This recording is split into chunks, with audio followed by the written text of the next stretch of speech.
Good evening, everyone. My name is David Myers, class of '96, and I'm president of the Tufts University Alumni Association. I'd like to welcome you all. I'd like to extend special welcome to our honorees, their families and friends, fellow alumni, and other members of the Tufts community. I'd like to specifically call out and welcome President Monaco and Provost Harris, who are with us tonight, and you'll be hearing from them in a few minutes. The Alumni Award ceremony was established in 1941 to celebrate the achievements, service, and dedication of some truly extraordinary jumbos, people who inspire us to do more with our lives, both in our professions and for Tufts. This event is made possible by our awards committee, and I'd like to thank them for all the work they put into selecting this year's honorees. If you're a member of the awards committee, please stand and be recognized.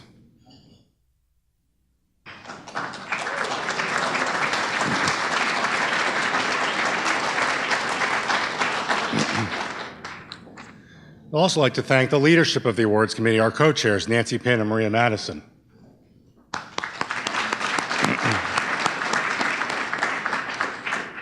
This year, we're going to be presenting a new award for the first time.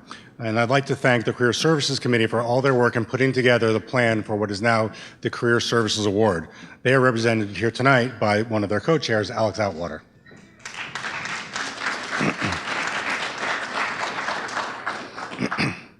Thank you to the many nominators who made this possible by drawing our attention to the work being done by jumbos all around the world.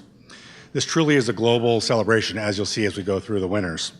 Alumni Award nominations are accepted year-round, so as you learn of outstanding alumni, please bring them to our attention. Don't wait until we make a call for our nominations later in the year. If you have submitted a nomination this year or in years past, please stand.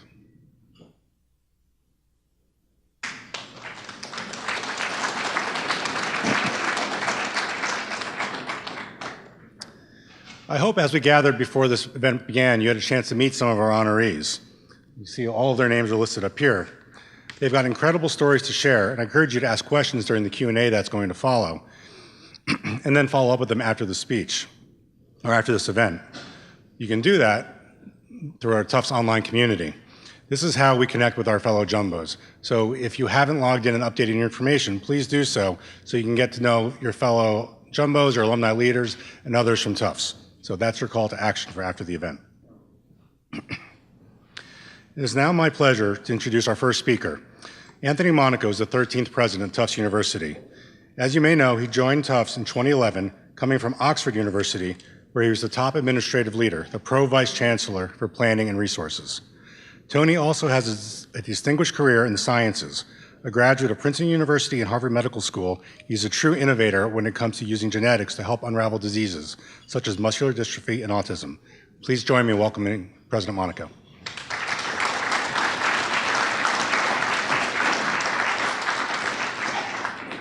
Well, thank you, David. It's such a pleasure to be here this evening. This is one of the highlights of the spring semester, to be able to award our alumni, these distinguished people. You know, it's incredible when we were across at the Interfaith Center to meet all the awardees and honorees and to hear their stories. And they said things like, you know, Tufts changed my life, it gave me opportunity. But then to hear their perspective on how their education here has really inspired their careers and what they do to have a real impact on society. But we know that they couldn't have done it alone. I've met a number of faculty members here who said they were so excited to see their former students get these awards. We have families and friends here, and also staff that were involved in giving them advice during their time. I'm also very grateful to the Alumni Association for all this work they do to put this together. It's very important that we honor our alumni for their distinguished careers, and they've been doing this since 1941. And it's not easy. They spend many hours reviewing excellent nominations, thanks to those who write all those letters and nominate people. But I also want to thank Maria and Nancy and their colleagues for all their leadership on these committees. The pool of nominees is very, very competitive. They do stay in the pool for several years, and it's great to see them come forward and get these awards. These alumni have really shown great leadership. They've shown great service to the communities in which they live, to the country, and of course, many of them directly to the university. They're really a truly remarkable group and a great set of ambassadors for everything that Tufts stands for. So congratulations to the honorees. We know that there's a lot more to come. We're going to be following your careers, that you're going to continue to make great strides in your careers and accomplish everything you've ever set out to do. So I'm sure this evening we'll all leave with a renewed sense of how extraordinary our alumni are and how extraordinary Tufts is as a community because of the great work that they do. I also want, because I know there's many of the Alumni Council here, to thank David Harris, our provost, for all his service over the last 6 years. As many of you know, David has been selected as the 19th president of Union College, and he's really made a great contribution to our community, and I know that we all wish him well.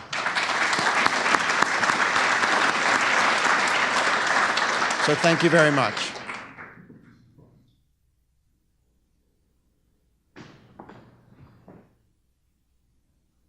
Thank you, President Monaco. All right, let's move into the awards portion. A little bit of background on how things are going to work. Those of you who have been here before may be accustomed to a certain pace of how this event goes. We're going to speed things up intentionally a little bit, and here's the format. We'll announce the winner of an award. I'll read the citation, or one of us will read a citation.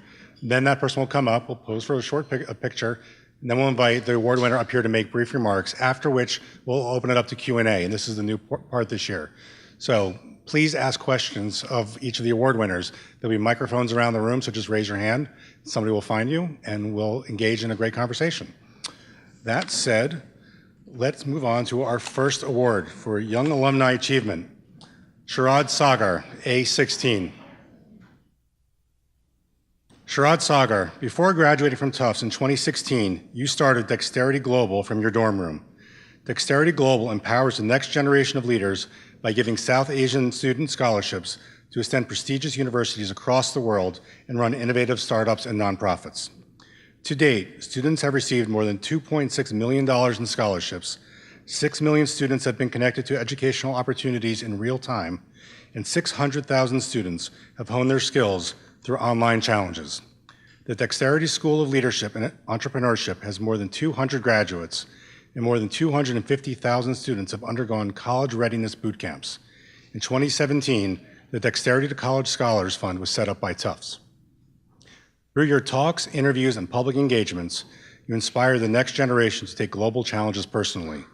You've addressed more than 1 million students, encouraging them to engage in public service and use innovation and entrepreneurship as tools to solve 21st century challenges.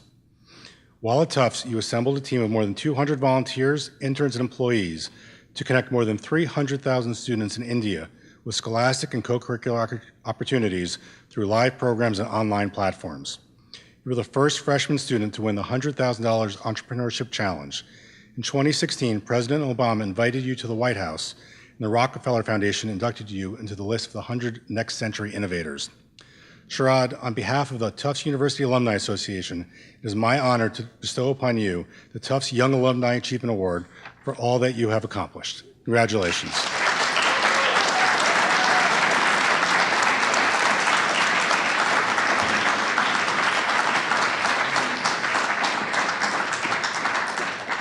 Thank you so much for that kind introduction. Things are happening really quickly. I wasn't expecting to be the first speaker up here. But then I wasn't expecting this award either. I graduated some 18 months ago, and not so long ago, in the spring of 2016, I stood here as one of the senior awardees, and it is truly humbling to receive this award. I stand here in deep knowledge of the fact that people who have received this award in the past have included sitting senators, Olympic medalists, people who have fought Ebola on the front lines, people who have been in part of the Obama administration, because it almost sounded like Obama. So people who have worked in major administrations in the back rooms, people who have fought diseases on the front lines, people who have been sitting senators, sports champions, and whatnot. And I stand here receiving this award, and it is an incredible honor. I also stand here in deep knowledge of the fact that this journey would not have been possible had it not been for a generous scholarship, a full scholarship that Tufts gave me to come here and start my journey in 2012. So I thank everybody who makes Tufts what it is, the alumni, the donors, the staff, the faculty, the students, and everybody who believes in what Tufts stands for and makes this experience so rich for everybody who goes to school here and stays engaged in some way or the other. And my journey, as I mentioned, would not have been possible without a generous scholarship that made it possible for me to come and attend Tufts, because it was here that I understood that your friends challenge you and embrace you at the same time. Your friends don't need to say all good things to you all the time and not point out your flaws. It was here when we debated and argued heavily, but at the same time we agreed to disagree. Some of the things that I see in newspaper op-eds and at major political platforms and major educational platforms all across the world that people crave for and want and hope for in the future are things that I saw at Tufts University every single day in my 4 years. And I hope to extend the very same opportunity to more young people all across the world. That is what I do at Dexterity. That is why our young team at Dexterity Globals believes that the next prime minister or the next president is in a classroom today. That is the reason why we connect them to opportunities in real time, help them build their skill sets, go through an awesome high school to college transition platform that has also made this Tufts education possible for some of them. All of these things are important because our young people today will be in the White House, in the President's house, in the Prime Minister's house, and in imperial palaces across the world. And we need to, if we want to change the world, we need to make sure that they have the journey, that they have the fullest potential of. So that's what I'm doing, and I think we'll open it up to questions. Thank you so much, everybody. This means a lot to me. Thank you. Thank you.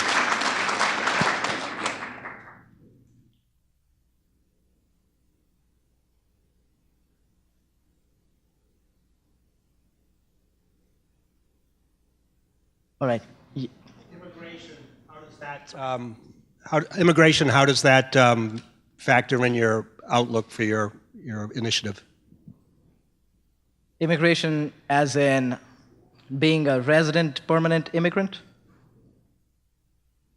Or just coming from one place to the other? Provide future opportunities. So there are two things about immigration, if you really ask me. The first thing is that the Fletcher School, I think, is a wonderful example of that they say that when the World War was taking place, like there was a point in time in US when people felt that the citizens were not as educated about the world outside as the administration would like them to be. So there was this need for international affairs and an education for young people who would be future diplomats and who would engage with the world in a great manner. So that is when you look at future diplomats and stuff as that on a whole. But overall, I believe that if young people get to talk to people who are not like them or who are like them but have differing views, all those things are very important. So one of the reasons why I talk about at our high school to college transition platform, Dexterity to College, we want our young graduates to be committed to public service, and we want them to stay committed to nation building. And sometimes I have parents ask us this question that, oh, they're going to some other country. How do you respond to that? How does that contribute to nation building? And I believe that it has tremendous contribution and impact on the nation building process, because when your young people go to other countries or universities abroad, they bring in diverse perspectives. They're challenged and embraced, and they understand what a community means, and they understand the common challenges that people all across the world face, and that there are some fundamental values that we can all agree to first agree with and then get started with anything else. So I think it is an important part of grooming future leaders. And here in classrooms or anywhere in the world, when you have kids coming in from outside or when you have your own kids going abroad, from an education standpoint, it is extremely, extremely important. And if it is from the entire debate perspective, I think here, especially in the US, it has been a home to immigrants, and it is a country that is what it is. The entire idea of make America great, I think America has been made great by immigrants, and they have played an extremely important role. Personally, for me, I'm a big advocate at the same time of young people getting the richest quality education abroad and going back to their own countries and making it as great as it can be. And especially for countries that are seen as a global south or countries in the developing world, we need more leaders to get a world-class education and make sure that in 20 years' time, 30 years' time, the Harvard of the East or universities as Tufts can be built in those places as well, because we cannot just depend on an education abroad all through. So that's my elaborate view on that. Thank you.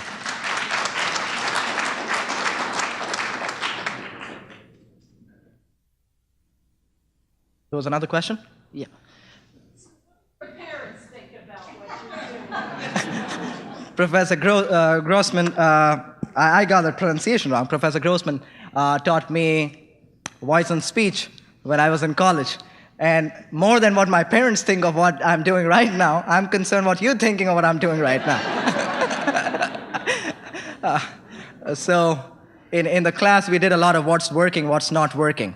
When anybody would stand up and speak. I think that's pretty much what my parents do. What's working, what's not working. I think they are happy and proud of the fact that I came from a background where all these things were dreamlike. To the city of New York is something that if you spend a lot of money, you see from a cinema hall. Being in all these places, getting so many wonderful opportunities, I think they are secretly proud of the fact that I chose to stay in a career where I enable a lot of young people to come in and see this and not get lost in all the riches and all the wonderful things that the world has to offer on the other side. So I hope that they're proud of me, and I'm going to continue working to make sure that that stays. Yep. You and I sat in entrepreneurship classes together and spent a bunch of time with you and Sharad, and we were both a little bit older than our peers. And so what struck me since we met like years ago was how big you think and like big ideas, right? So I'm wondering, like, having known you for a bit, what is your focus for the organization as you move into the next phase? Now that you're back in India and you're traveling a bit, but what's like the next phase of your big vision for your organization? So thank you so much for that question, Phil. Phil and I spent a lot of time in classes together. But this is not happening because I just graduated 2 years back. Everybody else who's going to come up here, they're going to see everybody who they know already because somebody taught them a class, somebody they went to college with. But yeah, to answer that question, the big vision, I think, is simple. Last year, I had the great opportunity to speak at a business conference in Europe. And by the time I finished, the moderator, they were asking multiple questions and asked a question that, did we just hear the next Prime Minister of India speak?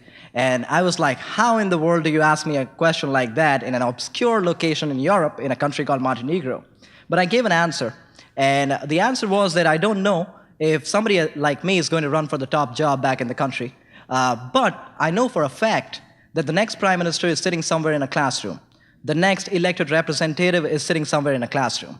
And if from a young age, those young people are given the tools that allow them to achieve their full potential, stay service-minded, get the opportunity to engage politically from a young age, and they're told that politics is not for the corrupt, politics is for those who are smart enough, those who have intelligence plus integrity, and those who have courage and conviction, those combinations that the world needs today more than ever before. So the larger vision is that these young people will be leaders in every single field, including politics. And what we need to do, especially in a country like India, is make leadership.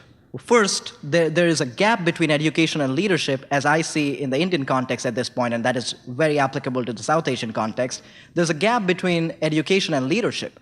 Our education makes us engineers and doctors without ever telling us that engineers need to be leaders, doctors need to be leaders. And they are the actual leaders, and they need to be the real leaders in the community. But unfortunately, when it comes to education, everything's become so competitive that everybody is told that you need to become a doctor, an engineer, and secure a future for yourself. And then our leadership is so much about politics that a politician is a leader, whether or not the politician is a leader in a true sense. So first, bridging that gap and making sure that everybody who is getting an education, they are groomed as young leaders from a young age. And I'm incredibly proud of the fact that we were talking about the Dexterity School.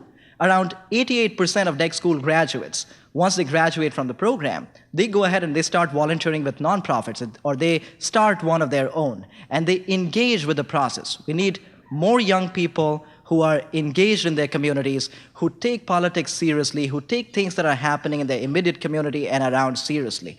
And so the larger idea is redefining leadership, and especially making it cool for young people to aspire to be leaders in their community. And hopefully, one day, a young girl from the platform would be inaugurated as the Prime Minister of India, or Prime Ministers and Presidents all across the world, because we need to stop telling our kids that politics is all about flip-flops, or we need to stop telling our kids that this is something separate. We need to tell them that, hey, you can be a really smart engineer, and you can be a really good politician. And that separation, I think, somewhere, when it becomes really synonymous, so our young kids grow up hearing education, engineering, education, entrepreneurship, everything like that, and then they hear leadership, politics. And when they see it, they think leadership is not cool because politics is not cool. So we need to bridge that gap together. Else, and this is not me saying it because I work with young people and the world is undergoing a lot of stuff right now. This is the World Economic Forum saying last year that 86% people globally believe that we are undergoing a global leadership crisis. And our politicians are the second least trusted people on the planet. So if the goal of education is to prepare leaders for the future who really cater to the challenges that we face, then one of the challenges that we do face is right there in politics. And then it needs to keep going forward. So every generation has its own challenge, and I feel that my generation has been gracefully been offered its challenge already in this decade. So we'll go ahead and hopefully make good things happen. Thank you. Thank you, sir.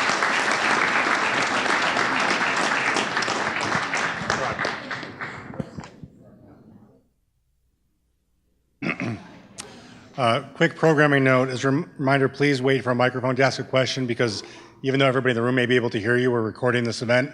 The only way your question gets recorded is if you use the mic. On to the next award.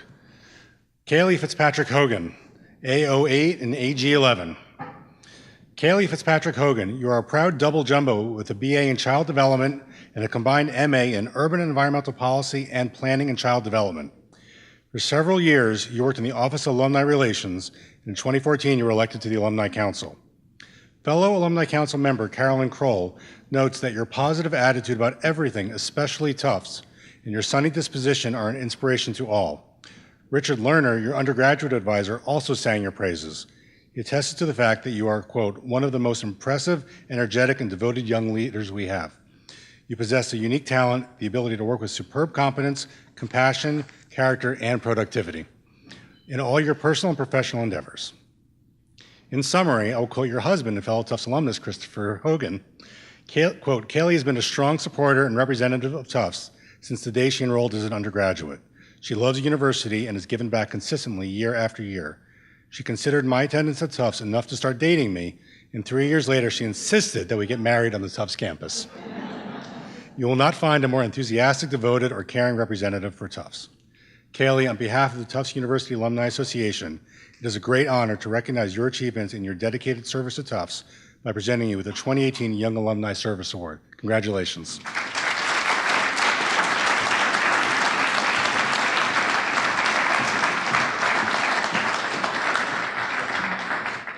Good evening.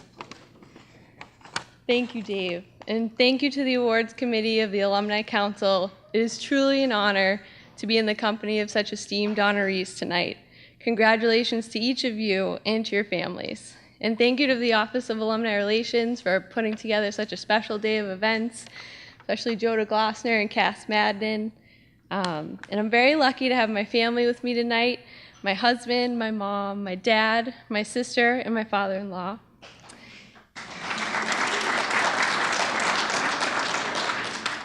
And tonight I feel as though I'm standing before you on the shoulders of giants. And that certainly includes my parents. My parents have always instilled in my sister and I the value of education, but I don't think any of us could have imagined when I received my early decision acceptance letter way back in 2003 that I would go on to spend nearly a decade on the Hill. My time at Tufts was the most transformative of my life, and as I had the great opportunity to captain the track and field team, sprint to an All-American status 3 times over, and earn the title of national champion as part of the distance medley relay, the 400-meter leg. I studied in Ireland. I trained with the University College of Dublin athletics team. I finished the Boston Marathon as part of the Tufts Marathon team, even though I'm really a sprinter at heart. And I can tell you that 26.2 miles is indeed a marathon and not a sprint. I launched my professional career in the Office of Alumni Relations. I learned to be a practical visionary as part of my combined master's degree with a focus in social policy. I decided to pursue a law degree, and after completing a 2-year clerkship, I'm going on to represent the Commonwealth as an assistant district attorney in Suffolk County this fall. And my favorite, I became a wife, and my husband Chris is also jumbo. And in fact, in this very room, we had our wedding reception just over a year ago. So it's a very special place for our family. However, as we all know, Tufts is more than the opportunities and experiences that it affords us. I have always felt that at its core, Tufts motivates its students to dream big, strive for positive change in the world, appreciate the value of community, and the importance of working collaboratively to make that change happen. The experiences, mentors, friends, and colleagues that foster this Tufts culture every day are really what motivate me to continue to give back to Tufts, an institution that has given me so much. I'm continuously inspired in my service to Tufts by the giants of the Tufts alumni volunteer base, and I would not be up here tonight without those role models. And this award is truly a testament to their leadership. As Helen Keller once said, "Alone we can do so little, and together we can do so much." The light on the hill shines brightest when our Tufts community comes together with so many of the amazing and inspiring alumni that we have, including all those in the room tonight. And thank you for this great honor.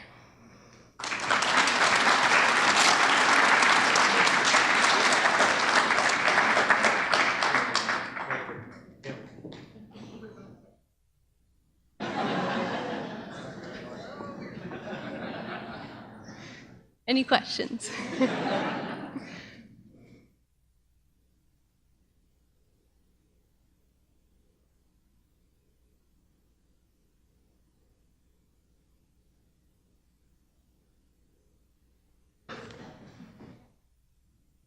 What do you know now that you wish you knew when you started Tufts? A great question. I think probably the most important lesson I learned at Tufts that I carry with me in my career now and I will forever is just learning to build connections with as many people as you can. And I learned a little bit to do that as an undergrad, and I think the longer I stayed at Tufts, the more connections that I made, and a lot of the alumni leaders that I spoke about are in this room tonight. And yes, I think it is. It's always hard to look back and to tell yourself something, but I'm very honored to be where I am now, and I think Tufts has really made that happen for me. Thank you.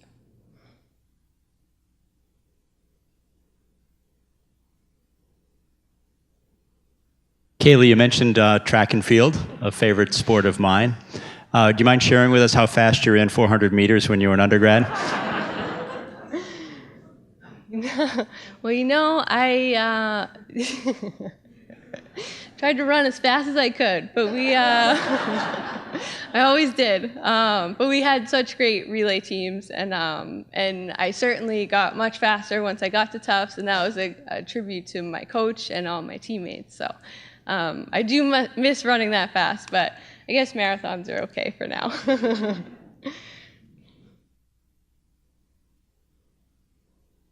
Thank you all.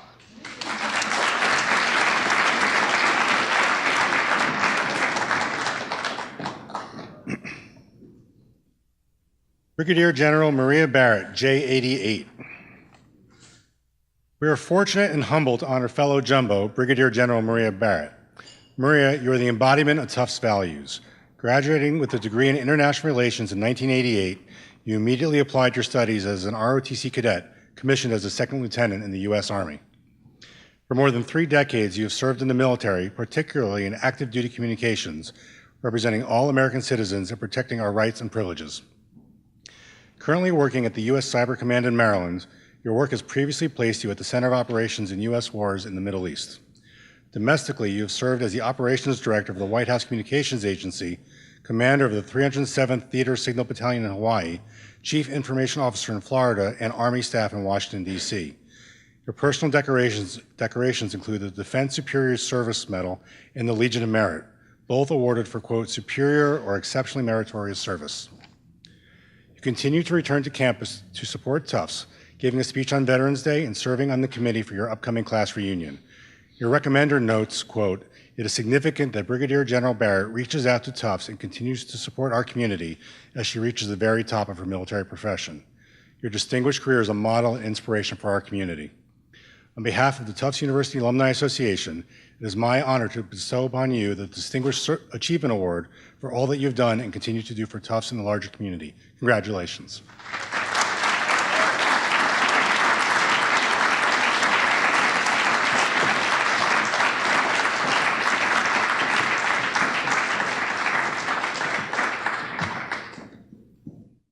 Well, thank you, David, and my congratulations to the rest of the honorees this evening. You've heard some fabulous things from the 2 honorees already, and I know you're going to be equally impressed with the rest that come. So that brings me to the question I was asking myself at 5 a.m. this morning. What did I do to deserve this award?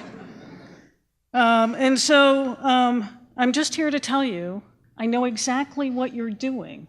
I am on to you. Because as a leader of soldiers for nearly 30 years, I have always sought to recognize the great performance of the soldiers and team members who have excelled. Because a person who feels appreciated will always do more than what is expected. And so Tufts, in their tradition and demonstrating their enduring commitment to leadership, are doing the same things that I have done with my own soldiers, so I can hardly blame them for doing this. And so therefore, sir, I pledge to do more.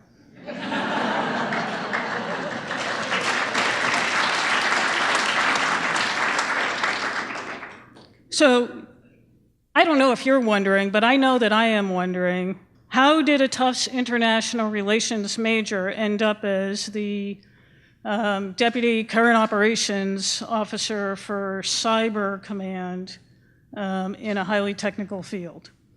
Or I would also name this question, the reason why I joined is not the reason why I stayed. So from the day I stepped onto this campus in 1984, I immediately recognized a campus-wide bias towards momentum for action. Students were occupying Ballou Hall to demonstrate their rejection of South Africa's apartheid rule.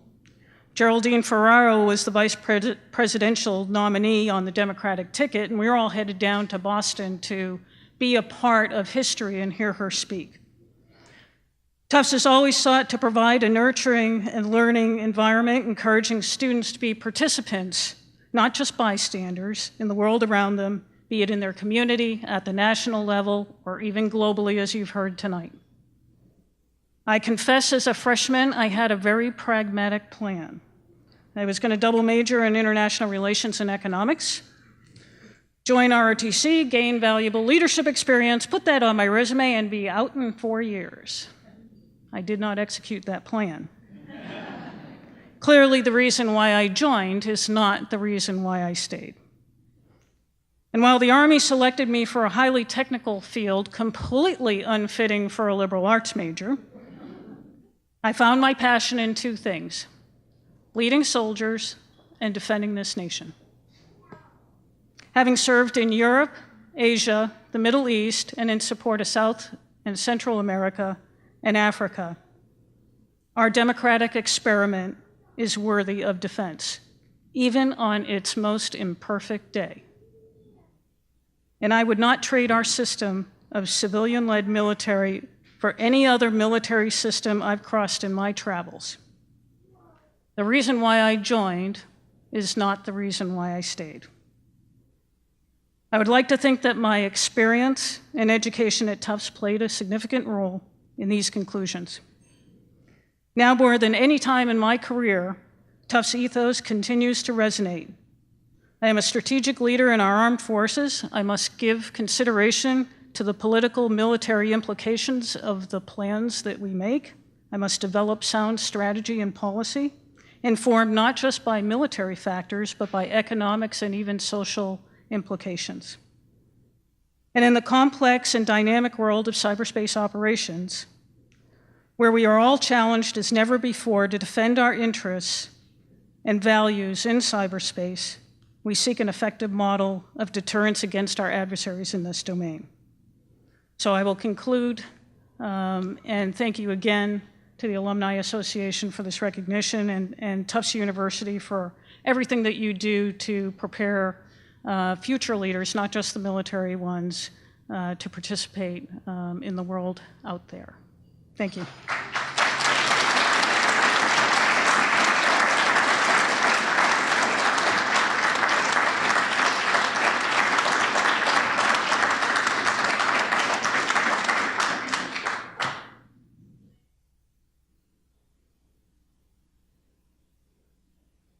What was the first year that women were invited to join ROTC here at Tufts?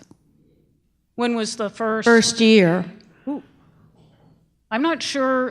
So women back in, I think it was the early 70s, we transitioned from the Women's Army Corps, the WACs, and actually started joining the all-volunteer force. So I would put it somewhere in the early 70s.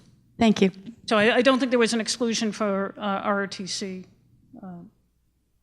General Barrett, would you please comment on the fact that the military establishment is essentially run by ROTC officers rather than academy types? Did you answer your own question, Gresh? I would not disagree with that statement.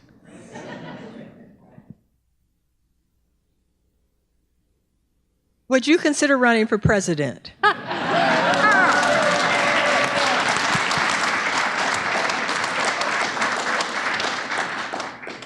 So I got a very interesting question from a student today who was asking how I separate my political self from my military self, and I had to explain that the only time I am an expression of politics is when I step into the voting booth.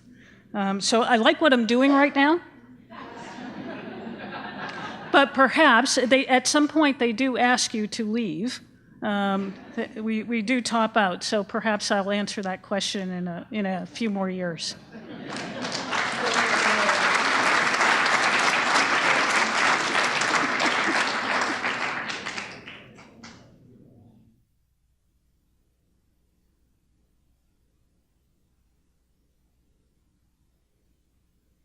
Uh-oh, it's up here. Sharad.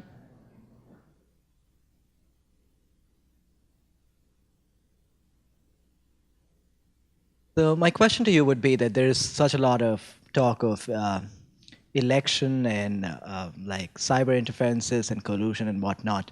And it's quite expected that the next few decades there would be probably heavy cyber warfare and whatnot. So how do you see the role of somebody, like as somebody who is probably uniquely positioned to answer this question, how do you see your comment on two things? One, the cyber warfare panning out, and the preparedness of the US for that matter.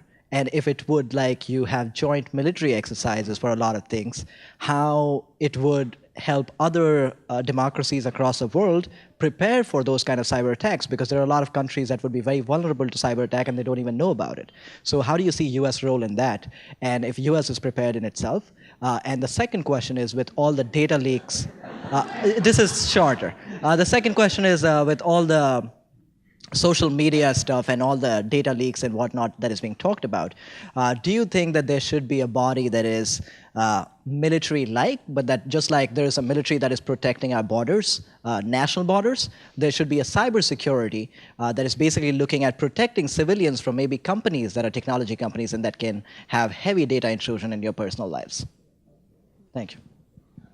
So the first one, elections and the other democracies in the world and what we might be doing on that front. So this is a very active and ongoing conversation, not only in the Department of Defense, but across our government. And so we are, the way that we do that today is by with and through the Department of Homeland Security, in really trying to provide to local governments the best practices for doing this. I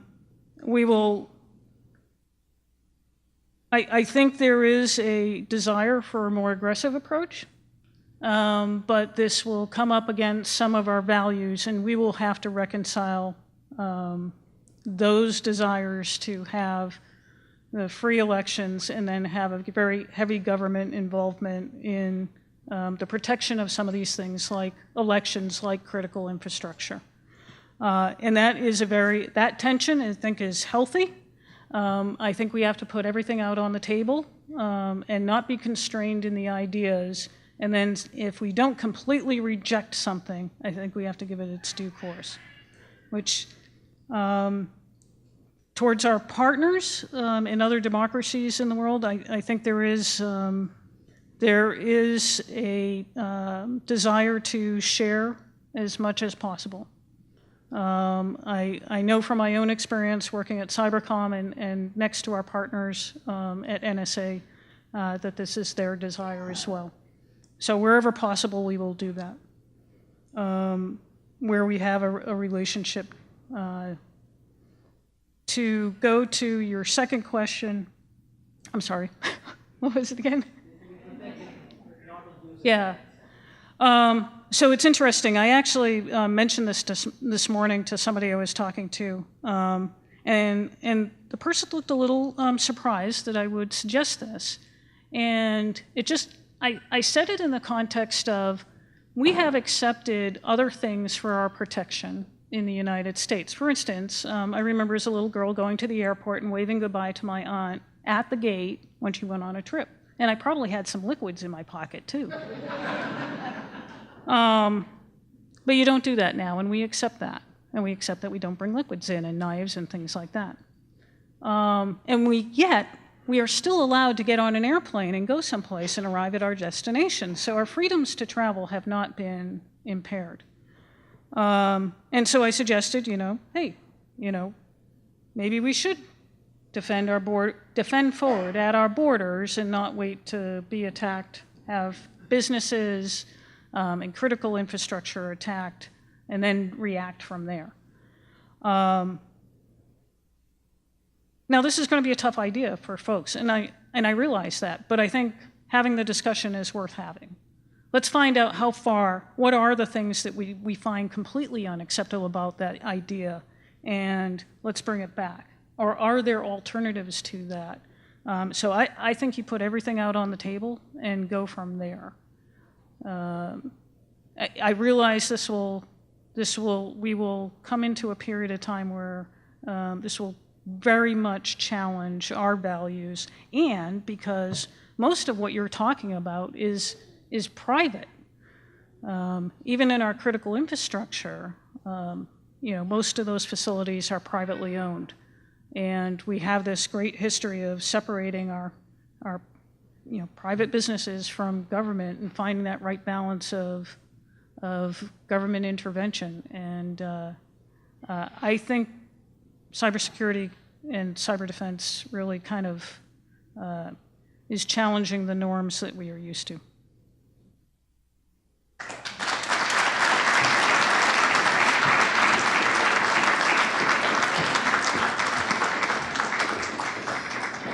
Now I'd like to call on Awards Committee Co-Chair Maria Madison to introduce the next round of honorees. Maria?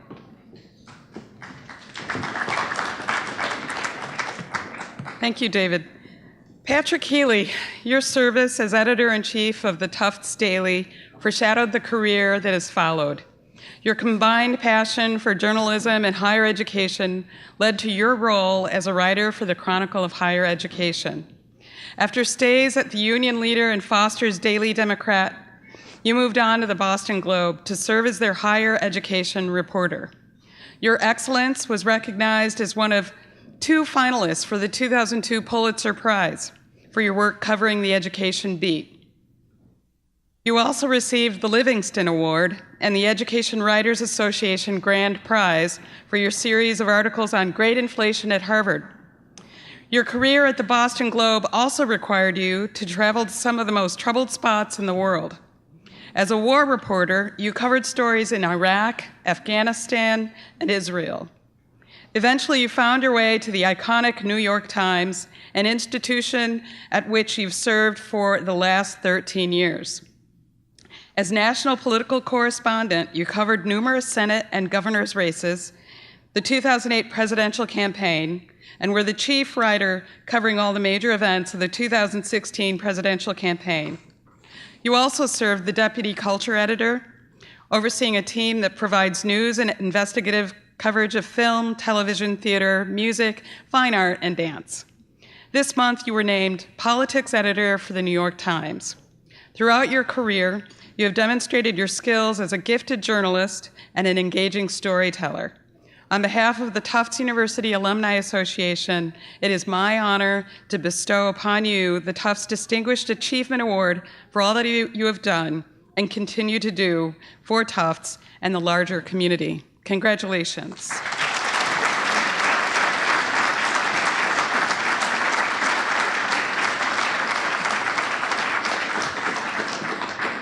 Hi, thank you so much, everyone. It's a real honor to both receive this award and to be with such a terrific group of honorees and alumni. I felt, and I think probably speak for many here, Tufts and my experiences here put me really on the path for the rest of my life, and certainly for my career. In January of 1991, I was a news editor at the Tufts Daily. We were still on winter break, and we knew that the Iraq war invasion was probably coming. And a few of us were still kicking around campus, and when we got the news that Operation Desert Storm had been launched, a large group of students reassembled on campus to lead a march going from Tufts to Harvard, and then MIT, and then Emerson College, and to a big rally down on the Boston Common. We decided at the Daily to put out a special edition of the paper. We'd never done that before. We were the smallest college to have a daily paper on the Eastern Seaboard, and we didn't even know how to really put out a special edition, but we felt like there was great energy and commitment among our fellow students to be marching both against the war, the invasion of Iraq, but also to bring attention to it. And I walked along from Tufts to Harvard to MIT down to the Common with those students. I felt like it was important to tell their stories, to understand the activism that we were seeing on campus, to understand what the voice of my generation wanted to be saying from Tufts that day. Fast forward 11 years, and I was given the opportunity to go for the Boston Globe to be a correspondent in Iraq. And I thought very much about the experiences that I had when I was at Tufts. Very different situation, but again, a desire to tell the story of people who were in that war zone, who were suffering in ways that I never did in my upper middle class upbringing outside of Boston, who were seeing really, really, really difficult, painful, life-changing horrors and experiences. And I felt very much that what Tufts had provided me in terms of an ability to listen to others, to engage in a really, I think, civil dialogue with people very different from me. I hoped sort of a humility and a maturity to go into situations and not just come in with my American assumptions, but to really be open to what I was hearing would serve me well. And I think it did. It made a difference. Now I'm the politics editor at the New York Times. Last week we had a march in Washington, the March for Our Lives. I was running coverage of that. And it was a real honor to be able to launch stories in which we were listening to teenagers and college students, I think in a sincere and thoughtful way, treating them as citizens of this country and not simply looking down on them, as adults sometimes can do, of just sort of a noisy bunch, gathering in a public space to have their say for a day. I think it's just very important for certainly the health of the media to be paying attention to different generations who have stories to tell, who want to be recognized, who are making a difference for this country. And it really was special to me to sort of go back in my mind to that day when we did the special edition of the Daily. It was just 4 pages, and it was mostly AP stories, and then a couple by me marching along with the students. So maybe it was just a vanity project, but it still meant a lot to me to do that and to have a chance, hopefully, to do stories the right way and to spotlight stories that others may overlook. So again, Tufts has meant the world to me, and it really did have a change. It did make such a change in my life, and it's a joy to be back here tonight with all of you, and I just want to say thank you.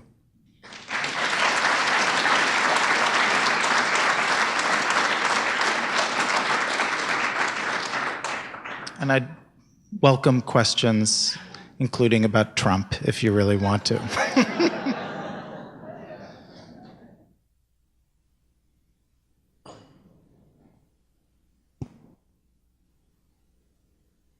Okay.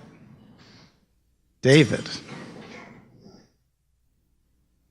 So Pat, how do you anticipate running the politics coverage this year to make it meaningful about candidates and races and not about who's tweeting what?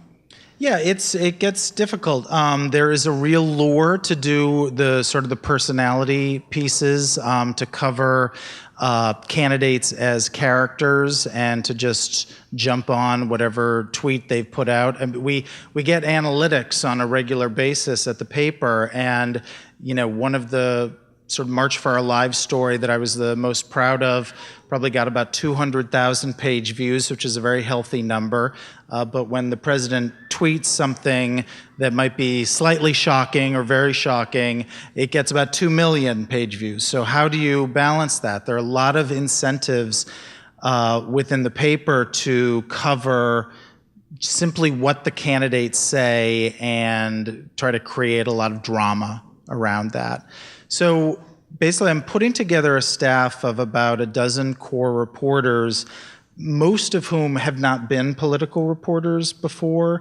They aren't invested in covering the game the same way, and they're taking a bit of a leap of faith with me when I say that, yes, we're going to absolutely be covering the dynamics that would indicate whether the Democratic Party will take back the House of Representatives, take back the Senate, whether Republicans will have control, what the sort of future of the Trump coalition looks like, whether Democrats can win in red states, certainly those stories.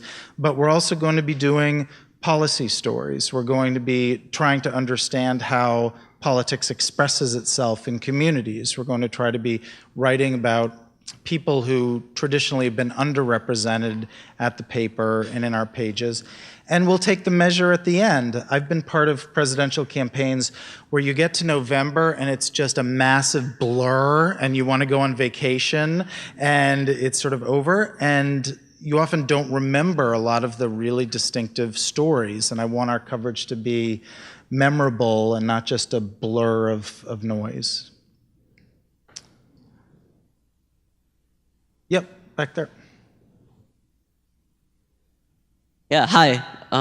Sorry, I was kind of wondering how the decline of local and regional newspapers has affected the New York Times. And I guess since you've obviously worked for not just New York Times, like what your thoughts on it are on it and on like the future of more local journalism. Right. It's such an important question. My best friend is here. He works for the Washington Post, and the Washington Post broke the news about Roy Moore and the Senate race down in Alabama. And the reality is that 10, 15, 20 years ago, states and state houses had incredibly robust daily newspaper coverage by their local papers. You know, he and I used to work for the Boston Globe. The Boston Globe is still a great newspaper, but it has lost a lot of staff in terms of reporting.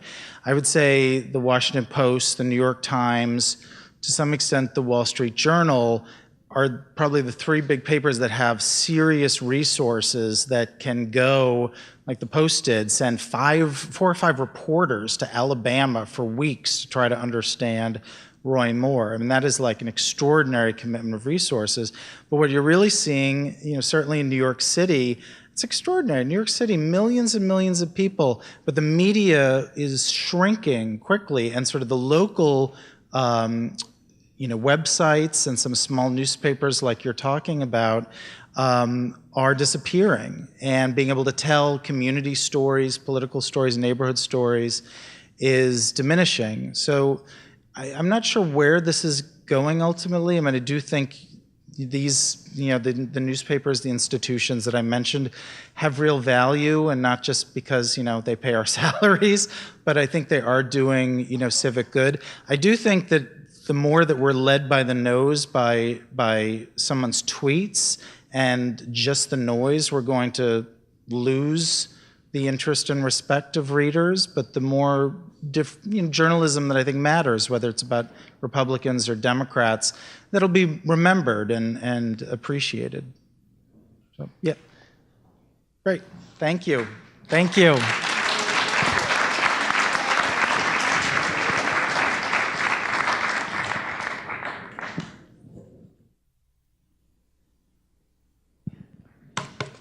Margaret George Kaufman, you've been described as the reigning queen of historical fiction and are listed as one of the 10 best historical novelists.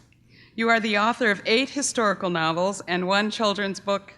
You are an active member of many literary associations and in constant demand as a speaker, panelist, workshop presenter, and as an expert consultant on CNN, A&E, and the History Channel. You are illustrious and an illustrious member of the Jackson class of 1964, having graduated cum laude in biology and English literature. Following a master's degree from Stanford, you started your career as a science writer at the National Cancer Institute at the NIH, but you soon discovered your true interest as a novelist specializing in epic fictional biographies of pivotal historical figures such as Henry VIII, Cleopatra, Mary Magdalene, and most recently, 2 books on Nero. You're known for your enthusiastic, thorough research traveling to Sparta, Egypt, Morocco, England, and Rome. While researching Helen of Troy in Greece, you entered an authentic revival of a Greek game, running barefooted in full tunic, winning the race, and being crowned with laurel leaves. While researching Nero, you entered gladiator training school. To highlight your lighter side, your book, Lucille Lost, is a children's book about your 40-year-old tortoise, Troilus. Margaret George, on behalf of the Tufts University Alumni Association, it's my honor to bestow upon you the Tufts Distinguished Achievement Award for all that you have done and continue to do for Tufts and the larger community. Congratulations.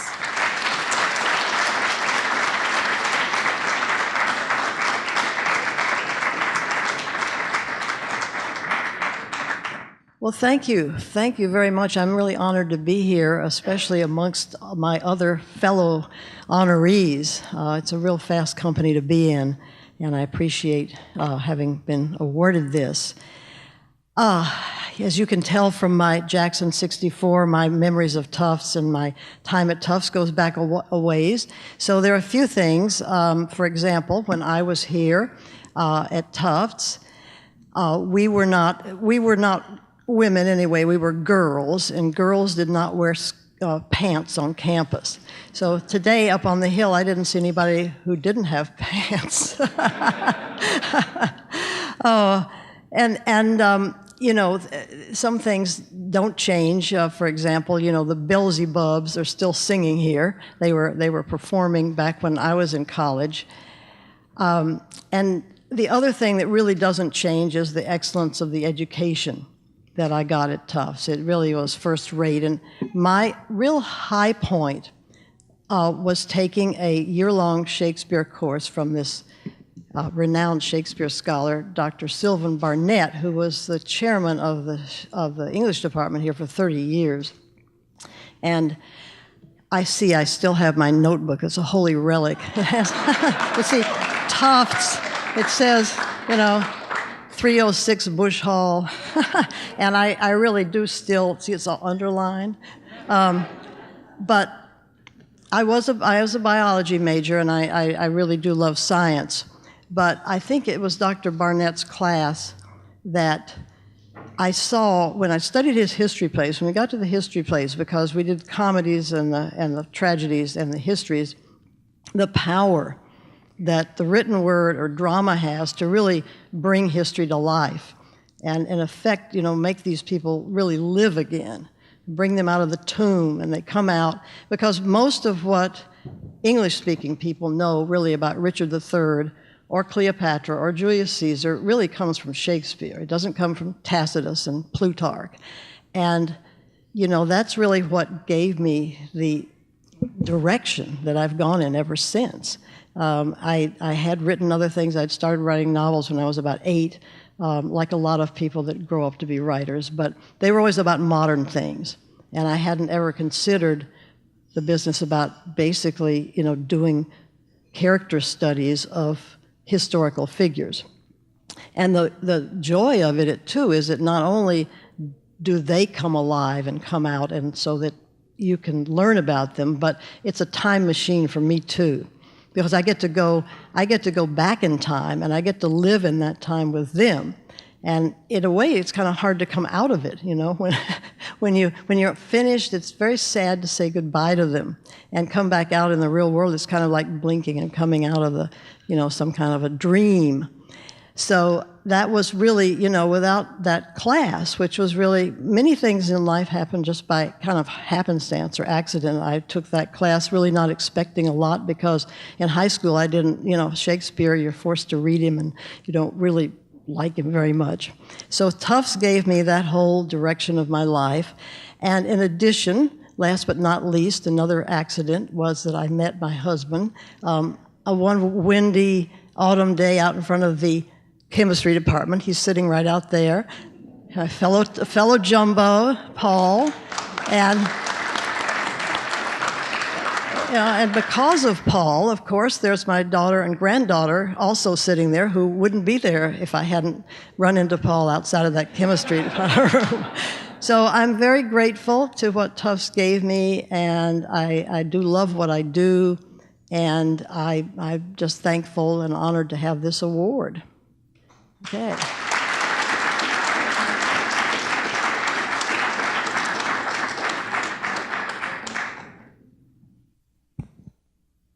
Any questions?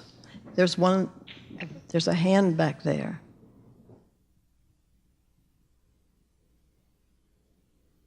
What was the impetus to write your very first historical fiction? Okay, well, you know, it was because I was at Hampton Court, and we were seeing the haunted gallery where Catherine Howard, supposedly her ghost still runs shrieking and beating on a door to get Henry to come out and save her. And I was curious about why we all know so much about Anne Boleyn, but no one knows much about Catherine Howard, because in a sense they are kind of copies of each other. They were very similar. Catherine Howard was a cousin of Anne Boleyn. She looked like her. The whole trajectory of the relationship with Henry was pretty much the same. And I wondered, was it sort of like that movie Vertigo, where Henry was trying to reenact Anne Boleyn? He wanted to have another chance and have it turn out differently. And Of course, it turned out exactly the same. But in order to write such a book, you really had to do a heck of a lot of research. You really had to learn a lot. It was a psychodrama. I think of my books as actually, psychological novels. So that was really the first one. And then it ended up that I had to do his whole life, of course, because it wouldn't make sense about Catherine Howard unless you knew everything else that happened in his life. Yes, there's another one there. Sorry, hold on. We have a question over here. Oh, sorry. I can't. Hi. Wait. If you could spend a day with one of your characters that you've written about, who would that be and why? Well, I couldn't spend one with Helena Troy because she's mythological, although I'd kind of like to meet Achilles and all those people. Well, I guess probably Cleopatra. I found her quite fascinating, and her life spanned so many different areas because she was very young, and her reign, she died when she was only 39, but she sure packed a lot in there. And her relationship with the Romans and trying to preserve her country, because at that time Egypt was the only country that Rome hadn't gobbled up yet. And so when she was defeated, that was it, and Egypt passed into Roman possession. So I think I would like to spend time with her because supposedly she was so charming that nobody could get within like 200 yards of her. It wasn't that she was beautiful, but she had some way about her. And it was never really described what it was, probably because you can't describe it. But I would like to witness it. I really would. So if you do have, sorry, I'm right here. Where are you? I'm right yes, here. thank you. Hi. Okay. If you do have a project that you're currently working on, can you share who you're doing your research on? Well, I just finished with my second volume of Nero. So I'm still, dealing with that. It comes out, of all things, on Election Day. And I'm afraid that probably maybe the public isn't going to be real attuned to the Roman emperors'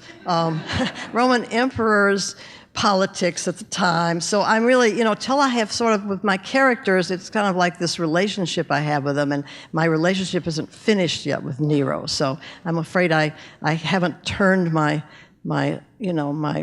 attention to someone else, my loving attention to anybody else.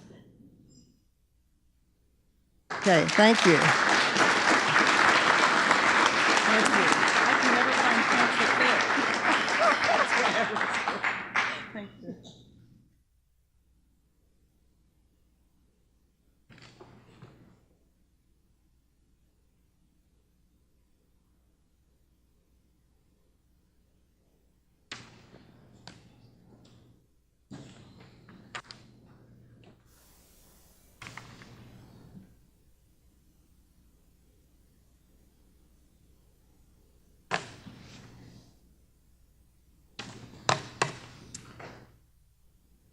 Dr. Manzer, after receiving your DVM from Tufts in 1990, your career in public service began as a veterinarian in the Public Service Commissioned Corps at the NIH. By 1997, you were serving as a regional epidemiologist, assisting both city and state officials in the operation and assessment of critical immunization programs.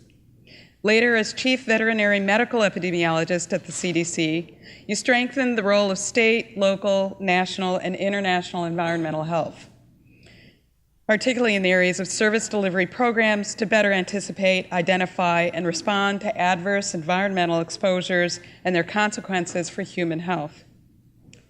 Currently, as the supervisory preventative medicine officer for the CDC, you oversee professionals on the front lines where emergencies typically begin and end, the local level.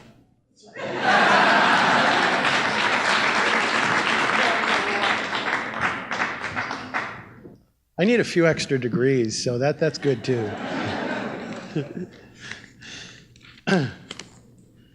Thank you, Maria. And thank you, my thanks to President Monaco and David and all the fellow honorees. I'm really, really humbled to be in their presence, and certainly the committee to have made it through such a process. Certainly my colleagues from Cummings, the School of Veterinary Medicine, and especially my cousin Helen, who's representing the family today. Thank you for joining. I'm truly honored to have been selected for this Tufts Award, and I'm most appreciative of Dean Koshivar, as well as the support of the faculty and staff at the veterinary school. They have allowed me to celebrate the pride of accomplishment and share with those who have supported and inspired my past work, my current missions, and my future actions.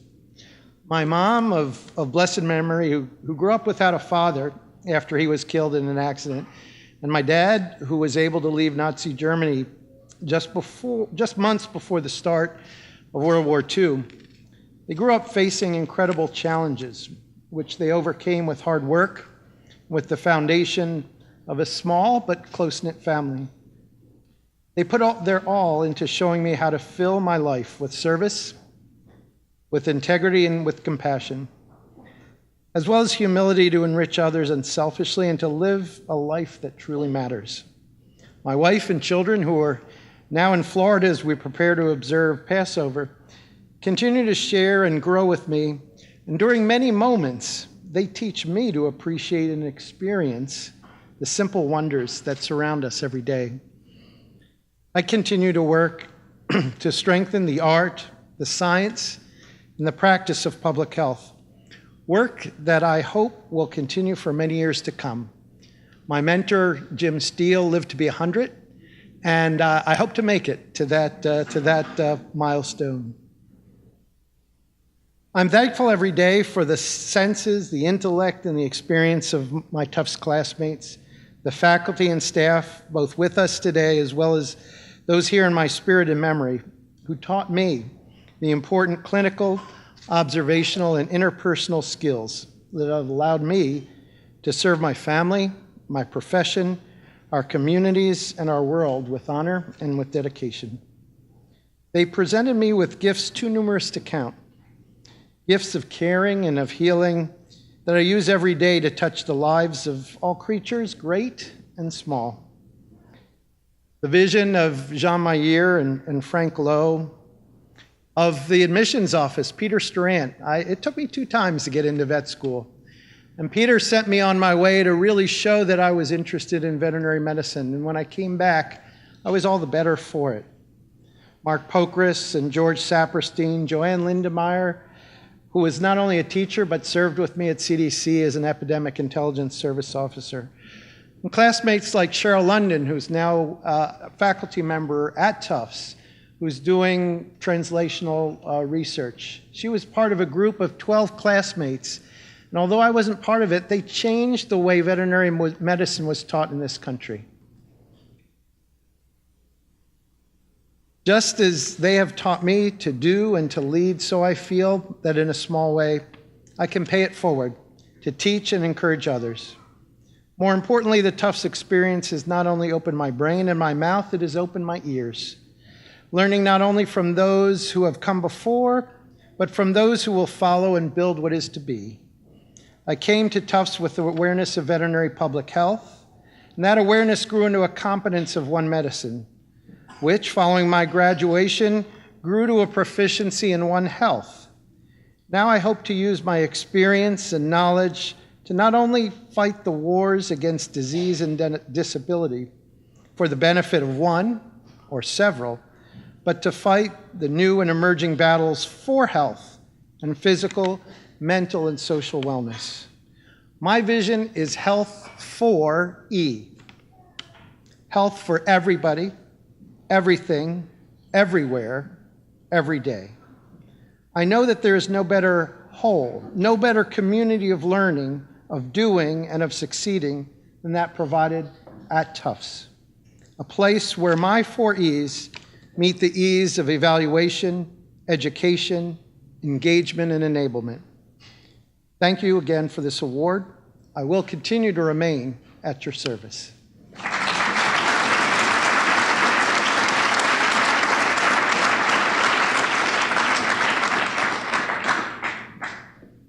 Any questions? I can talk about pets on airplanes, service animals, support. What zoonosis keeps you up at night? I don't know if it's zoonoses per se. That's a communicable disease. I think our challenges for health are a little bit beyond that. I mean, it was easy to go after an infectious disease. You have an incubation period. You have a treatment, hopefully. You have panic. You have attention. You have good news coverage. But when we have natural disasters, when we have exposures like we've seen at Flint, it's a little more difficult because the impacts are a little more long-lasting. And my first hurricane response was Andrew in '92. And I responded to, let's see, Marilyn and Floyd and Katrina and Super Typhoon Pangsanwa and now Gustav and Ike. And we've seen these things again and again, and each community responds to them a little differently. So we're seeing changes in communities, and what keeps me up at night is that sometimes we don't pay attention to the priorities of the communities that are impacted by health issues. And some of those issues aren't going to be infectious diseases.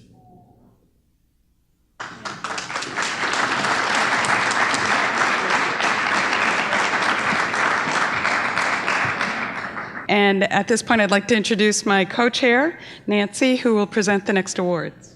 Michelle Stent, your boundless energy and passion are felt at every Tufts event in your region, which you chair, and you contribute greatly to the success of everything that you touch. Having earned your BA from Tufts in history, a law degree from Howard University, and then a master's in public administration from Harvard, you set upon your career developing effective programs and public policy for minority individuals by bringing together government, the private sector, and communities. At the U.S. House of Representatives, you drafted language for the Human Services Act amendments and the Higher Education Act. You secured critical funding through the HIV/AIDS work as Vice President for Public Policy and Government Affairs for the National Black Leadership Commission on AIDS. You embody active citizenship in all that you do, including your service as co-chair of the Greater New York chapter of Links, Inc., a professional networking organization. Founder of the Elder Community Partnership for the Greater Harlem community, and your appointment as an adjunct professor at the City College of New York. Michelle, you connect organizations and people from all walks of life in order to make sure that public policies reflect the inclusion of those who may not come equipped with strong voices. On behalf of the Tufts University Alumni Association, it is my honor to bestow upon you the Tufts Distinguished Achievement Award for all that you have done and continue to do for Tufts and the larger community. Congratulations.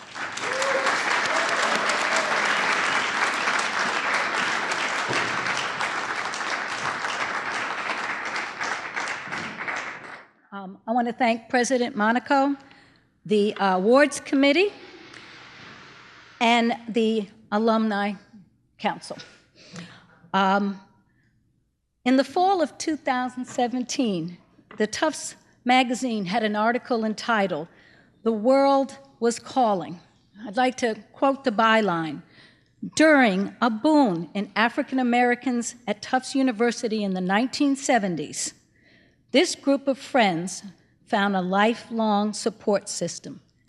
As a part of that group, my friendships have made here, have truly endured through the ups and downs of life for the last 40 years.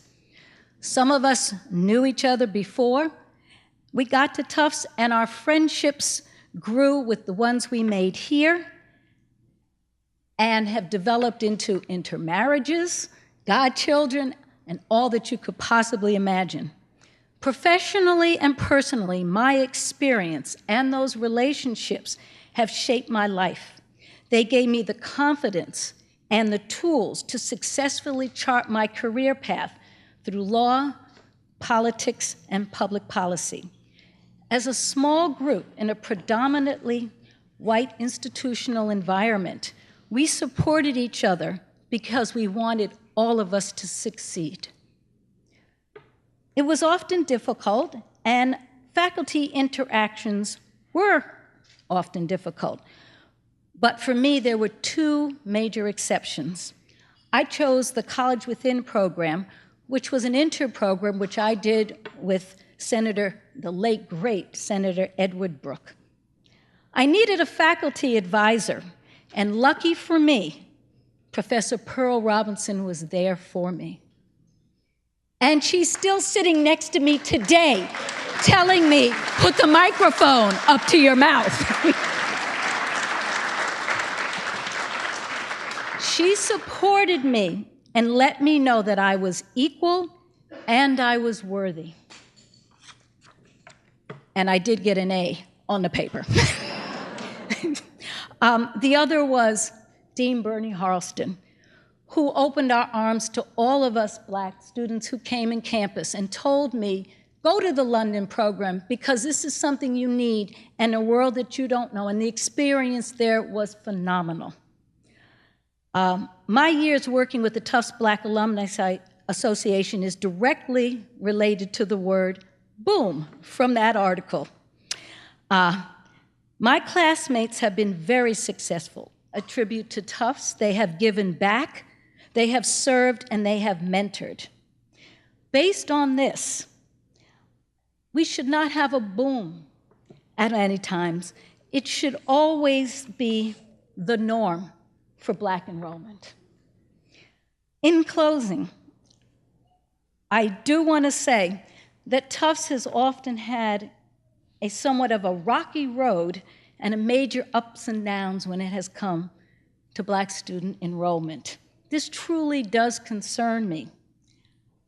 I want that boom, as I stated, to be a norm for all time. So in closing, what I'd like to say, it is imperative to continue to review diversity here, to increase Blacks and people of color enrolled, and to reflect the diversity of our country now. I did love Tufts. I love Tufts very much, and I am so honored to receive this award. And again, thank you.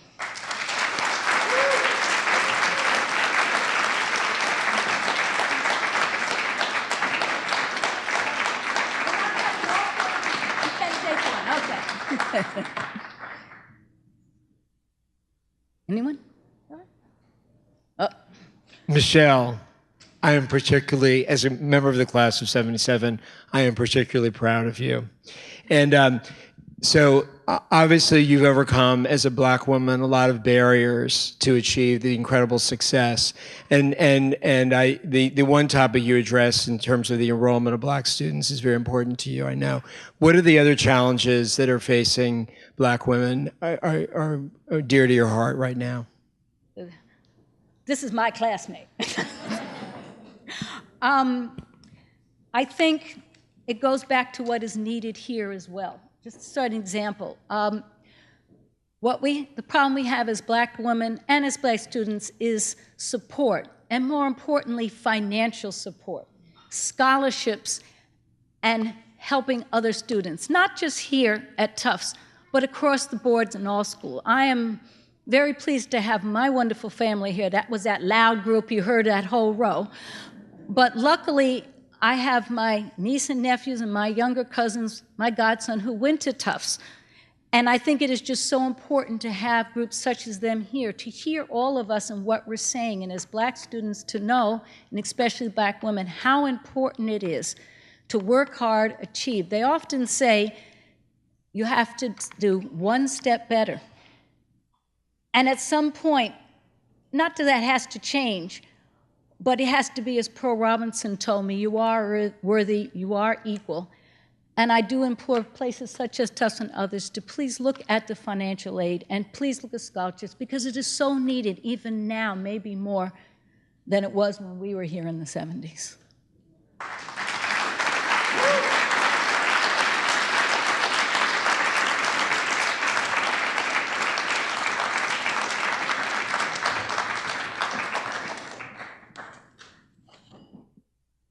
Francesca Grace Lujan.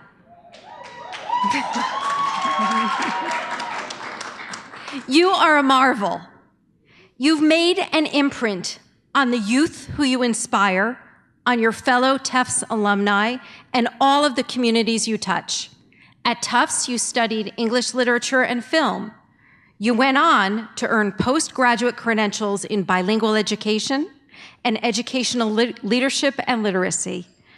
You've spent 25 years as a leader in education in the US and abroad, all along helping others recognize potential in themselves by creating paths to literacy, achievement, and ultimately fulfillment.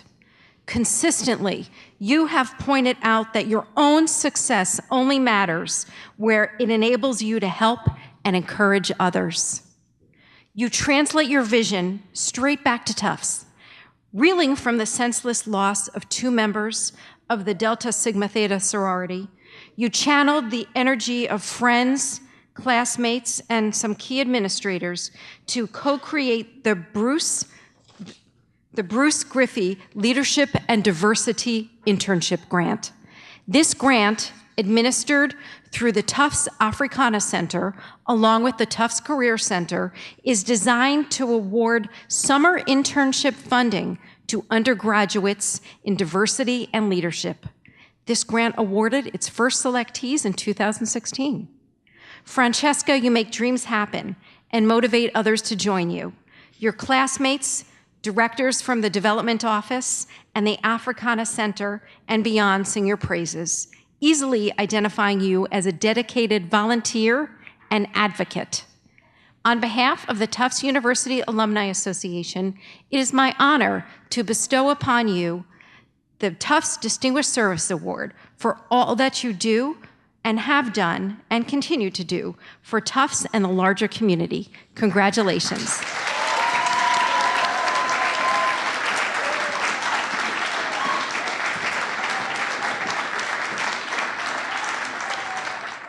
So in addition to being extremely proud of being a jumbo, I am also extremely proud of being a snarky New Yorker. So I've heard a lot of acceptance speeches, and people always begin with how humble they are to receive an award. And I always think, really?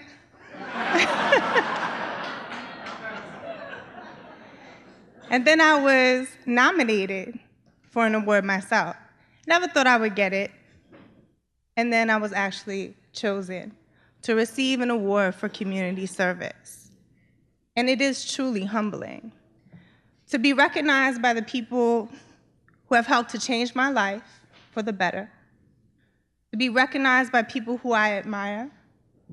More than anything, to be blessed, I think, by God, to be in an environment where people come together as a community to help each other.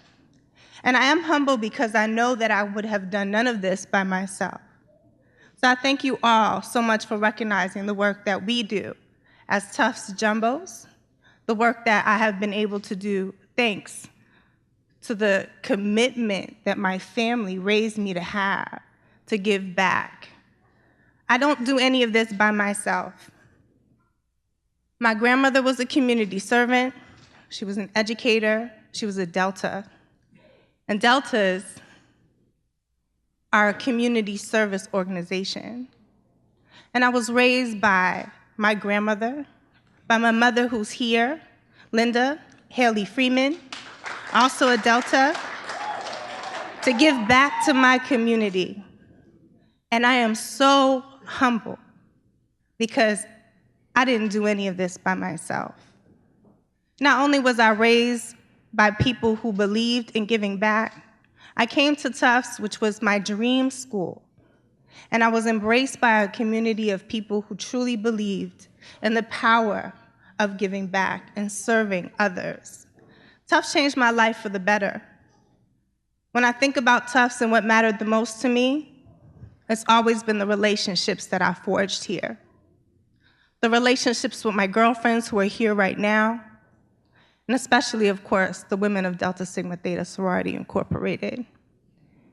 This award would not even be possible if it were not for the help of Leslie Keys, my co-chair, class of 1989, 1990. Sorry. Wasn't that the line of 89? It wouldn't be possible without her help. It wouldn't be possible if Katrina Moore weren't a part of it. Where's Katrina? I am so grateful to Katrina because she's been pivotal in the success of the Bruce Griffey Fund. She's been there for us, bringing us all together. I am so grateful to Sean. Where's Sean? Where's Sean? Hi, Sean. I'm so grateful to Sean. I'm so grateful to Kimber Smith. I'm so grateful to my other co-chair, Andrea Nelson, who helped us to bring this vision of creating a scholarship fund in memory of two other Deltas. Anita Griffey, who was my sorority sister, and who lived at Capen House, now the Africana Center, and passed away right before graduation. And also my sorority sister, Lena Bruce, who was tragically murdered in 1992. Because of the love of this community, we've been able to forge an internship fund in their memory. And I am extremely humble to be a part of that. We try to support students of color at Tufts, and it is also humbling because we know that we have not done enough. We give, I give, my family gives, and I have to thank my family so much because I do give my time that I owe them to this purpose. But we have not done enough. There are not enough students of color at Tufts. There are not enough people who can say Tufts has changed my life like I have. And because of that, the work that I do has to continue, and I need your help. So I don't want to be the only one to say, I give, we give. I want you to give. Please give to the Bruce Griffey Fund. Thank you so much. Does anyone have any questions? Yes, yes, sir. Glad to meet you, and I appreciate your service.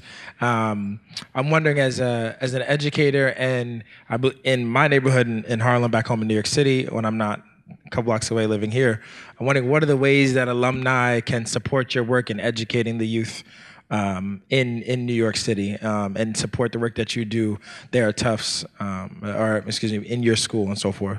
Thank you so much for asking.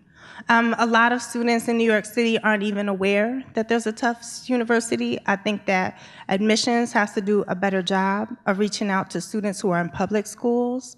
I think that Tufts admissions has become comfortable knowing that there's a select group of students of color that they pick from certain schools, and they have not reached out beyond that. I think that we as a community have to demand that there is more action to help students who come from the inner cities, who are geniuses, who are bright and brilliant and deserve opportunities like Tufts can give. I always say it, Tufts changed my life for the better. And I'm just trying to turn it around and give it back. But I wish that we would do more. The numbers of students that we have of color here just are not sufficient. If admissions would reach out to more students in the inner cities, I think that they would find that there are geniuses out there that really should be a part of the Tufts community. I think, too, we have to give money. Give money to the Bruce Griffey Fund, give money to other funds that will help to have students of color prosper at Tufts. And those are the main things that we have to do. Of course, there's mentorship too, I can't leave that out, but we need to mentor each other and help each other and build those relationships. Thank you.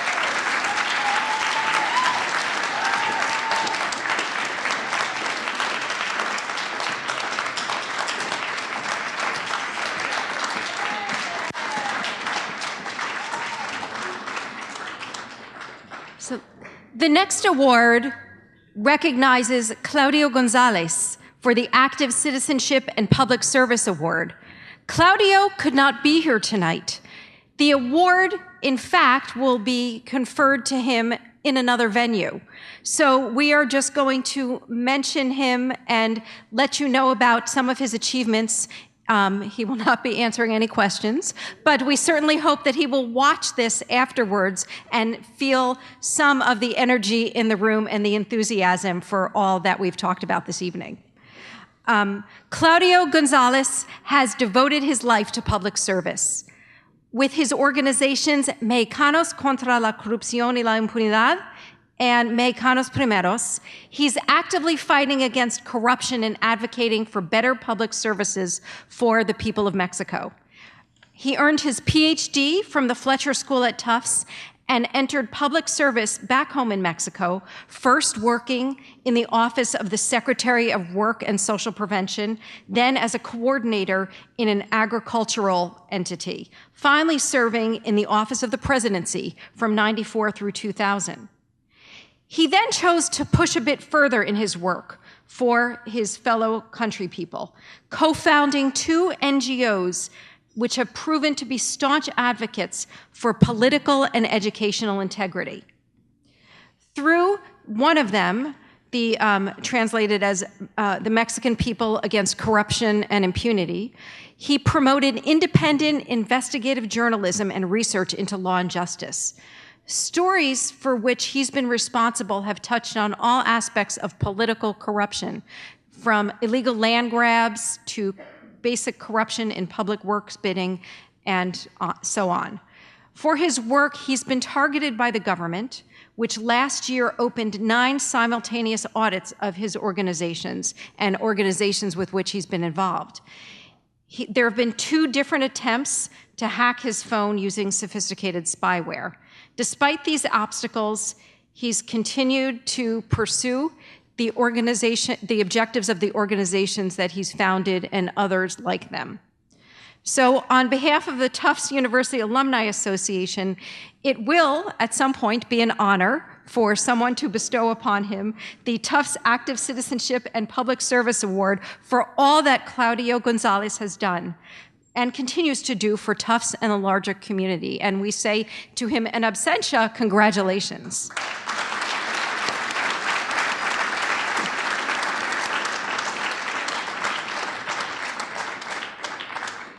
I would now like to introduce Alex Outwater, the co-chair of the Career Services Committee of the Alumni Association, who will present to one final and very special awardee.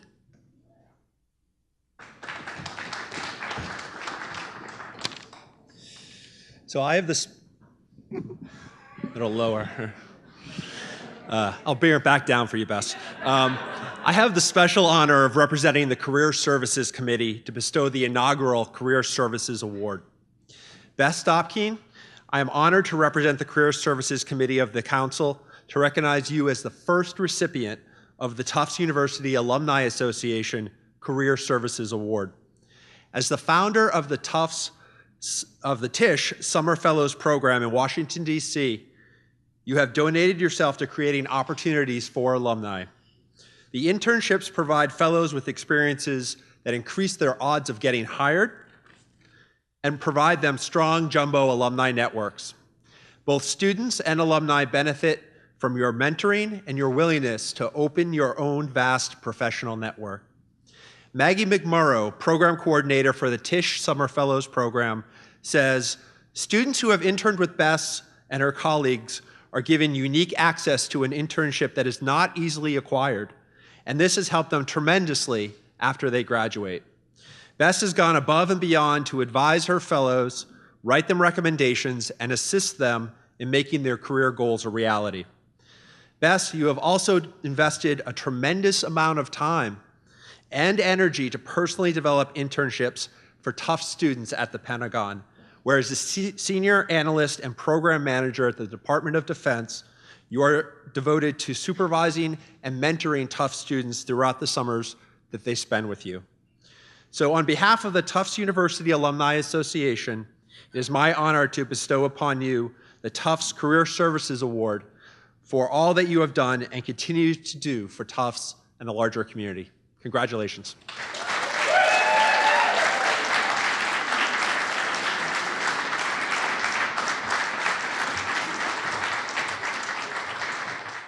All right. Good evening. I owe my career in DC in no small part to the opportunities and champions Tufts provided me. And Tufts taught me how important it was to not stop there. I had to create those opportunities for others and become their champion. I came to DC on a Tisch College Fellowship for 2 graduating seniors interested in citizenship and public service. I was brought there by Tufts trustee and former Tisch board chairwoman, Deb Jospin. She had created the 10-month fellowship in memory of her husband, Dan Dutko, who had passed away much too early. Dan had always taken the time to mentor young people new to DC, and Deb took that terrible moment in her life and created something wonderful. She took time and energy and love from her life with her beautiful 2 young boys and focused it on her fellows. She made sure we were supported, and she opened all of the doors for us that she could find. She built for us a DC family, extending it to other alumni and friends, turning what most people see as the cold Washington of harsh politics, competitive people, and stone facades into a warm and inviting place. The next summer, I was chatting with friends at an alumni happy hour and ran into a Tufts student who was interning in DC. I asked which alumni he'd been put in touch with, who was organizing his summer, what events had been planned, and his answer was no one and nothing. Someone had forwarded him an alumni email, and he decided to show up to this happy hour. It didn't make sense to me that students were coming to DC with no support network when I had been so lucky in mine. Together with Tufts friends, we created a mini Dutko fellowship. We'd ask friends if they'd host a summer internship and then advertise their positions on campus, vetting and interviewing the applicants and sending them the finalists. And when any Tufts students spent their summers in DC, we'd pair them with a mentor. We'd host welcome events in the Capitol and end-of-summer barbecues at the home of Steve Wormill, our Alumni Council president-elect. We'd bring alumni together with students for coffee and bagels to talk about the Hill, the press, nonprofits, and national security. And somehow, I worked the Pentagon bureaucracy enough to bring in multiple Tufts fellows each summer. We endearingly call them our Tufts Penterns. We've been doing this for over a decade now. Over these years, so many people have volunteered so much time to this program, to running this program, to mentor matching and fellowship placements. This program exists because of them.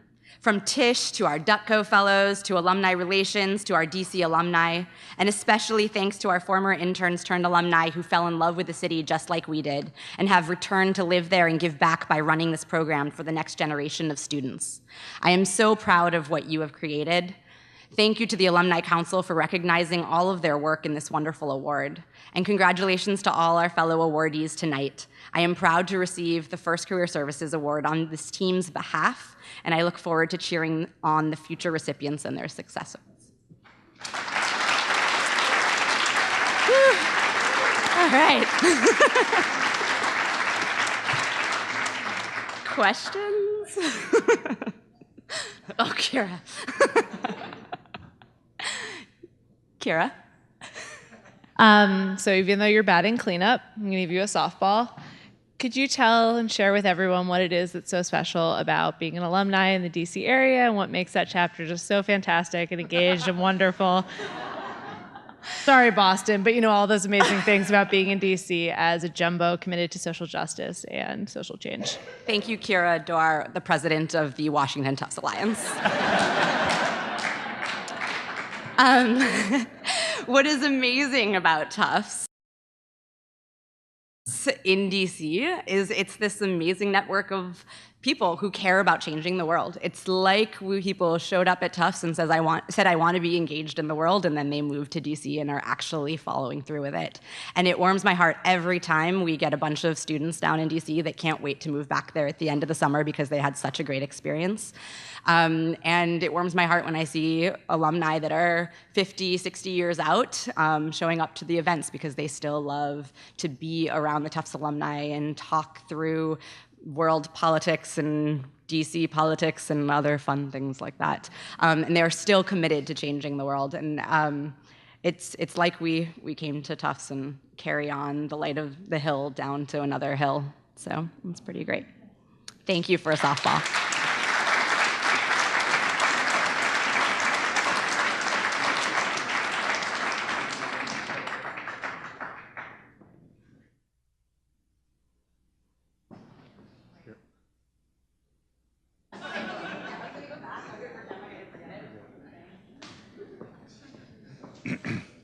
So as you can tell, this is our version of the Oscars. We're going to go well over time, but it's completely worth it.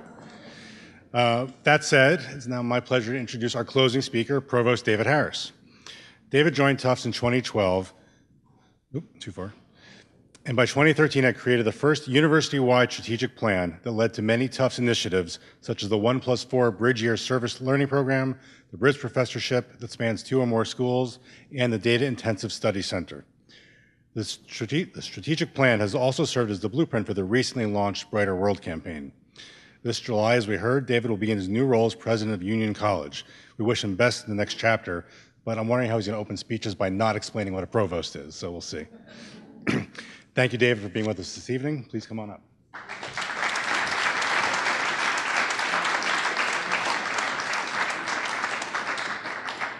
Good evening, everybody. I feel like this is kind of the reverse of a concert, right? Usually have like an opening act and all these headliners, and I feel like we already had the headliners. It's really an amazing group of folks, and so I'm pleased to be here with you at the end just to close and to thank folks and to reflect a little bit about what we've heard tonight. Thank you, David, for the introduction, and I'll quiz you later on what a provost is. We'll see if you've gotten it.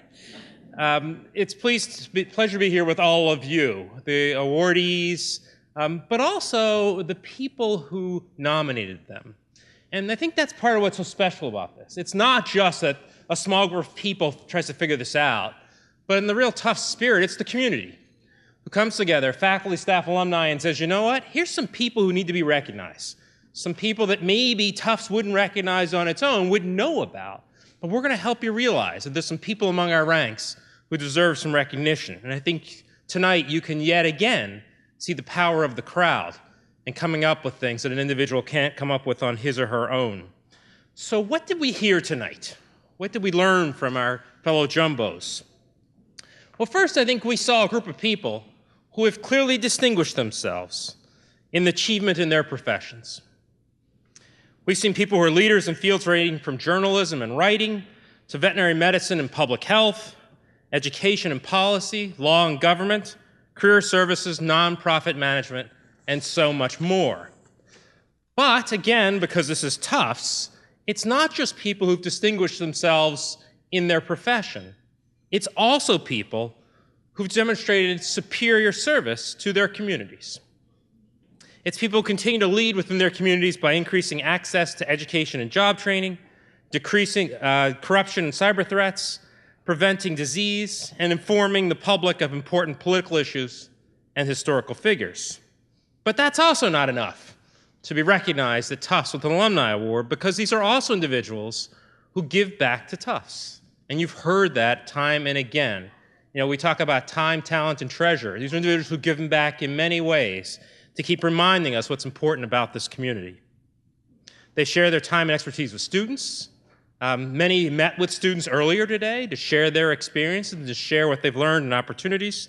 They establish internships, career guidance, and if you're in DC, we've learned they're helping you out there as well. They also open their homes for Tufts events and attend Tufts events around the country and around the world. So this has really been a wonderful evening, made richer by everyone in this room.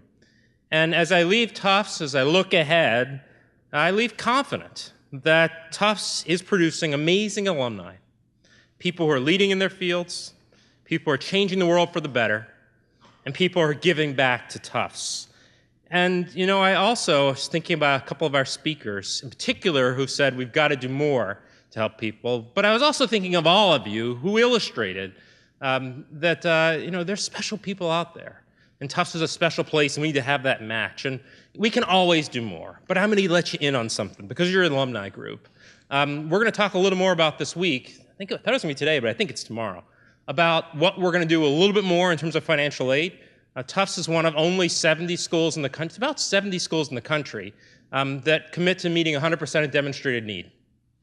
And one of the questions I've raised and others have raised is, you know, if we meet 100% of demonstrated need, how can you have students with need? Right? It's sort of a puzzle. Seems like if it's met, why are there still people saying they can't pay for books and they're hungry and so forth? And what we've been doing is looking in depth to try and understand what's going on here. What are some of the assumptions that are implicit in that system? And how can we address them? Again, with limited resources. And so you'll hear more later this week about that, because what I want, What President Monaco wants, and I would note we're both first-generation financial aid kids, went to college, and all of you want, is we want to make sure that years from now, all the incredible people who can benefit from a place like Tufts have that opportunity, and finances are not what stops them. So you'll hear more about that this week. I thank you for your time as the closing act after the headliners, and congratulations to everyone.